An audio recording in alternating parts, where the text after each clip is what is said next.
10 Minutes, everybody. Today I want to talk business, specifically business owners that do it to not work for people, business owners that do it for financial freedom and time, and then business owners that do it for generational wealth. That's what I think most people should strive for, is the generational wealth part, but very few do. So basically, if a lot of people don't like working for somebody. So they go and they figure out how to create a business or an income path that can allow them to be on their own, doing their own thing. That type of business plan is, you are the only employee usually. It doesn't run, you don't make money unless you get up.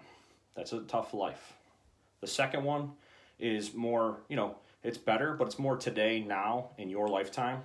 And it's creating, an income and flexibility for yourself and family, but it's not really generational wealth.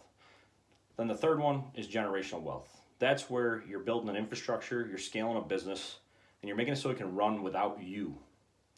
If you want to hear more about this, click on the link below and you can watch the full video. I'm going to dive into that right now. So, getting back to, basically owning your business by yourself. People think it's great, and it does offer some freedom, but it offers massive amount of responsibility and also hinges heavily on your health. If you're motivated, if you have a depressed time, if you have anxiety, if you don't like customers, or whatever the thing is, people go into business and they say, well, I can't work for people. Well, cool. But you're going to work for somebody because very rarely do you have a business that you don't have customers. And then customers become your boss. And that's what people don't realize is that transition, you don't have one boss or one company that owns you. No, you have a whole bunch of people that own you. It also usually fizzes out as soon as you can no longer do the work or your body can't handle it. And, there's no real succession plan unless you find somebody you can afford to coach, which you're probably not in a position to want to be that person to coach people. That's why you own a business by yourself. So it's really just one step away from employment with a whole bunch of extra responsibility, but you do get freedom, and if you're profitable at it, you can make a good amount of money and set yourself up to live out the rest of your life. It just doesn't continue to generate money.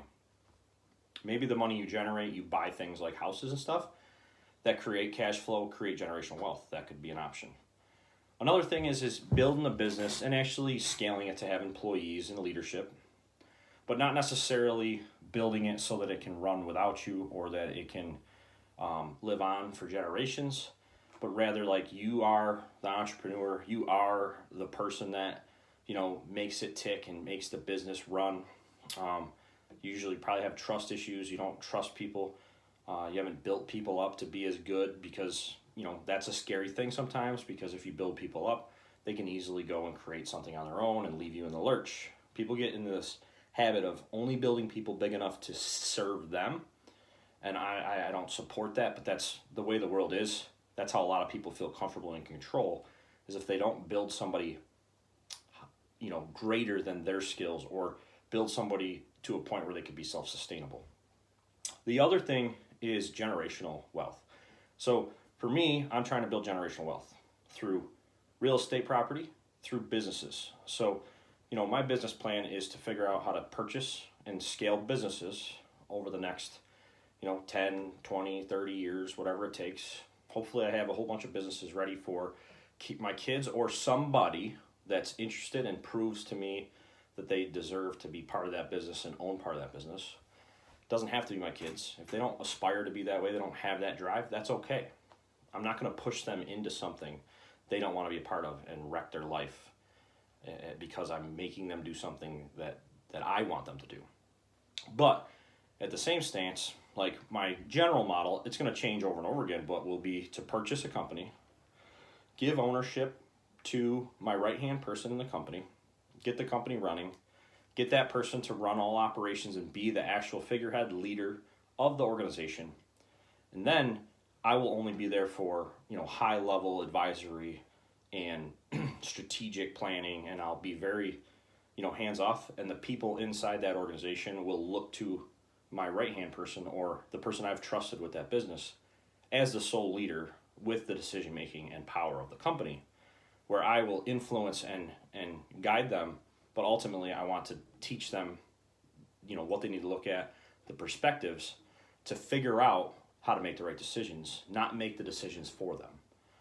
And, hopefully there's enough bond there and enough trust and enough loyalty that they don't ever run off and create some other business or steal my business or whatever, but I can't let that drive me.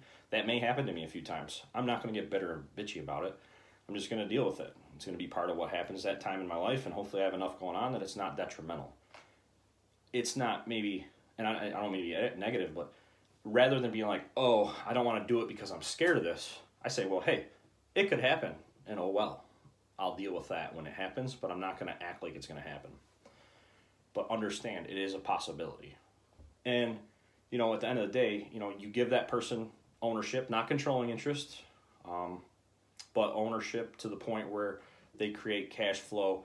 They want to scale the business. They're hungry. It provides for them. You actually help them figure out how to use that money to build wealth, to be more successful themselves in their own portfolio. And that's where this next part comes in. So if you run a business just for now and not generational wealth, you often try to run it at a break even.